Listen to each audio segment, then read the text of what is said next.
Foreign national کی انہوں نے ایک لسٹ جو ہے وہ یہاں پہ ساتھ لگائی ہے. لیکن آپ نے کیا طریقہ اختیار کیا یہ جاننے کے لیے کہ یہ جن کو آپ فارن نیشنل ڈکلیئر کر رہے ہیں یہ واقعی فارن نیشنل ہیں؟ کیا آپ نے پی ٹی آئی کو یہ نوٹس دیا کہ وہ آئے اور آپ کو بتا سکے کہ یہ لوگ جنہوں نے فنڈ کیا تھا یہ پاکستانی تھے یا پاکستانی نہیں تھے؟ آپ نے ایسا کوئی پروسیس اختیار نہیں کیا، جس کے نتیجے میں آپ نے بہت سارے اوورسیز پاکستانیز کو جو ہے وہ ڈکلیئر کر دیا کہ وہ پاکستانی نہیں ہے. مثال کے طور کے اوپر اگر آپ دیکھیں تو سیریز نمبر 19 کے اوپر جو ایک نام ہے وہ ہے بینش فریدی کا. بینش فریدی جو ہیں وہ یو کے کی سٹیزن ہیں، پاکستانی ہیں. انہوں نے ایک پورا جو ہے وہ کل اپنی ایک ویڈیو ریکارڈ کرائی. اس ویڈیو میں انہوں نے کہا، کیا کہا میں آپ کو دکھاتا ہوں. السلام علیکم. آج فنڈنگ کیس کا فیصلہ آیا ہے تو میں نے سوشل میڈیا پہ ایک لسٹ دیکھی جس میں فارن نیشنل ڈونرز کی لسٹ میں میرا نام شامل کیا ہوا ہے. مجھے بڑی حیرت ہوئی اور میرے نام کے آگے میں لکھا ہوا ہے ناٹ پاکستانی. میں الیکشن کمیشن اور سارے پاکستان کو بتانا چاہتی ہوں کہ الحمدللہ میں پاکستانی ہوں، پاکستان میں پیدا ہوئی ہوں، 22 سال سے یوکے میں مقیم ہوں. پی ٹی آئی کی سپورٹر 1996 سے ہوں. یہ پیسے میں نے جسٹ بفور 2013 کے الیکشن سے ایک ہفتہ پہلے پی ٹی آئی کے آن لائن آفیشیل اکاؤنٹ میں یہ پیسے میں نے اپنی حق حلال کی کمائی اور ٹیکس کی بھی کمائی سے یہ پیسے میں نے پی ٹی آئی کو دیے تھے. P T I Imran Khan کو بھیجے تھے. یہ کوئی فارن فنڈنگ نہیں تھی، کوئی لمیٹڈ فنڈنگ نہیں تھی، کوئی غلط اکاؤنٹ کے ذریعے سے نہیں گئی تھی، ڈائریکٹ میں ان کے اکاؤنٹ بتا دی تھی.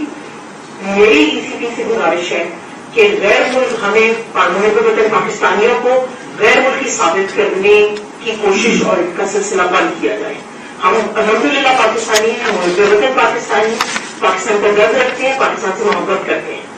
ورنہ اگر ہمیں اسی طرح یہ سلسلہ جاری رکھا تو ہم ای سی پی کے خلاف قانونی چارہ جوڑی کا حق بھی رکھتے ہیں. بہت شکریہ. باقی میں آپ کو آگے کچھ اور بھی بتا دیتا ہوں. سیریز نمبر 12 کے اوپر جو ڈاکٹر مظہر رشی جو ہیں ان کو نان پاکستانی ڈکلیئر کیا گیا.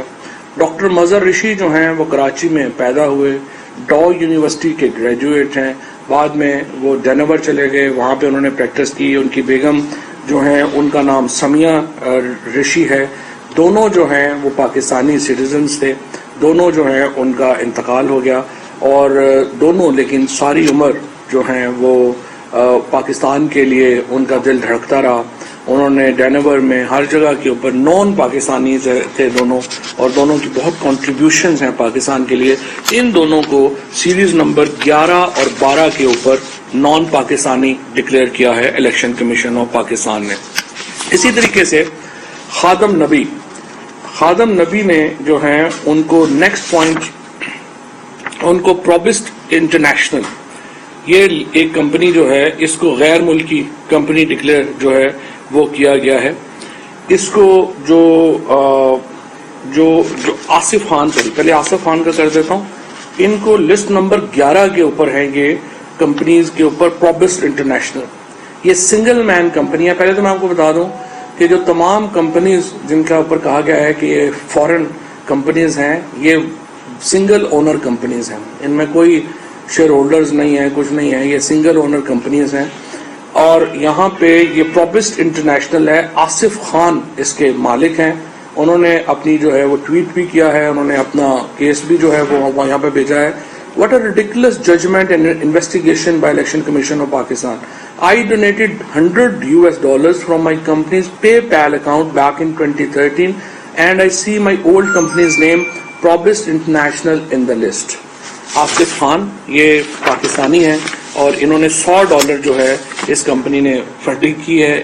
سنگل مین کمپنی ہے، پے پیل اکاؤنٹ کے ذریعے ان کو بھی ایک فورن کمپنی ڈکلیئر جو ہے وہ کر دیا گیا. اسی طریقے سے خادم نبی ہیں.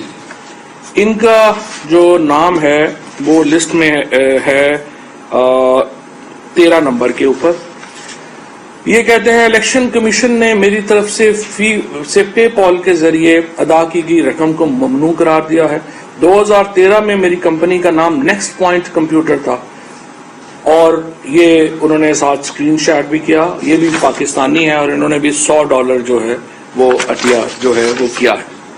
اسی طریقے سے یہ باقی جو کمپنیز ہیں ان کے جو لوگ ہیں انہوں نے بھی یہ سارا دے دیا ہے. اسی طرح سے ایک بیری شنپس ایک کمپنی ہے, بیری شنپس کمپنی کے جو مالک ہیں اس کا نام محمد آصف ہے, وہ مریدکے کے ہیں, انہوں نے $500 جو ہے وہ دیا ہے. یہ تمام جو لوگ جن کے بارے میں کہا گیا کہ یہ فارنرز ہیں اور جن کے بارے میں کہا گیا کہ یہ دراصل یہ تو بڑی زیادتی ہے کہ یہ پاکستانی نہیں تھے اور انہوں نے جو ہے وہ پیسے دے دیے. اسی طریقے سے جو ایک اور نام جو ہے جو ریتا سیٹھی جو ہیں وہ انڈین نہیں ہے, وہ امریکن ہیں اور ان کے جو ہسبینڈ ہیں ان کا نام ناصر حسین ہے. انہوں نے اپنے جو جوائنٹ اکاؤنٹ تھا میاں بیوی کا اس میں سے پیسے ادا کیے, ان کو بھی جو ہے وہ کہا گیا ہے کہ یہ پروہیبٹڈ فنڈنگ جو ہے وہ اس میں شامل ہے.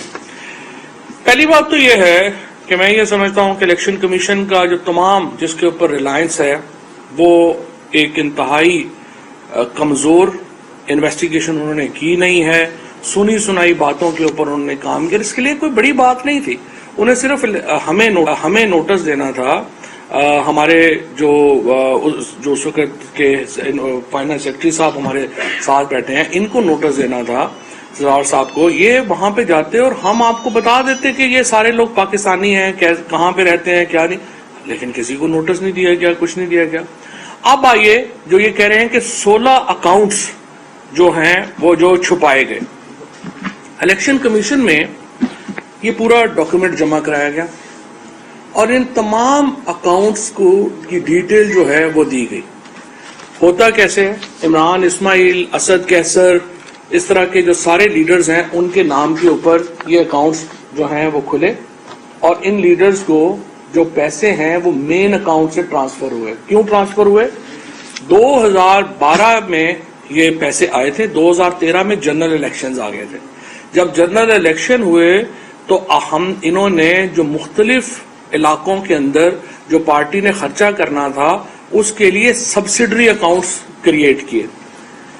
جو اکاؤنٹنگ کا فارمولا ہے, جو اکاؤنٹنٹس جس طرح سے جو کرتے ہیں وہ ڈبل کاؤنٹنگ نہیں کرتے. مثال کے طور کے اوپر اگر 5 لاکھ روپیہ میرے مین اکاؤنٹ میں ہے اور وہ 5 لاکھ روپیہ اے اکاؤنٹ سے بی اکاؤنٹ میں چلا گیا ہے تو اکاؤنٹنٹ بی اکاؤنٹ کی کاؤنٹنگ نہیں کریں گے کیونکہ وہ ڈبل ہو جائے گا, 10 لاکھ ہو جائیں گے, جبکہ اصل پیسہ 5 لاکھ ہے. پیسہ مین اکاؤنٹ میں آیا پی ٹی آئی کے, وہ پیسہ ڈکلیئر ہو گیا کہ یہ پیسہ جو ہے وہ مین اکاؤنٹس میں آیا ہے. اب اس اکاؤنٹ سے جو سبسڈری اکاؤنٹس بنے ہیں ان میں جو پیسہ چلا گیا ہے وہ اکاؤنٹنٹ اس لیے اس کو شمار نہیں کرے گا کہ اگر 1 ارب روپیہ آیا ہے اور وہی 1 ارب روپیہ دوسرے اکاؤنٹ میں جائے گا وہ تو 2 ارب بن جائے گا. تو اکاؤنٹنگ کی جو ایک سمجھیے کہ جو طریقہ کار ہے وہ یہ ہے کہ آپ مین اکاؤنٹ کنسیڈر کرتے ہیں, سبسڈری اکاؤنٹس جو ہیں وہ آٹومیٹکلی چونکہ اکاؤنٹ کے ساتھ ہی ڈکلیئر ہو جاتے ہیں ان کو آپ نہیں کرتے. لہٰذا یہ جو 16 اکاؤنٹس تھے, 16 کے 16 اکاؤنٹس جو ہیں وہ ڈکلیئرڈ ہیں, ان میں کسی قسم کا جو ہے وہ معاملہ نہیں ہے اور ہر طرح کا جو پیسہ ہے وہ ایسے نہیں ہے جو پیسے جاتے ہیں جنہوں نے منی لانڈرنگ کرنی ہوتی ہے. آپ کو پریس کانفرنس کر رہے ہیں.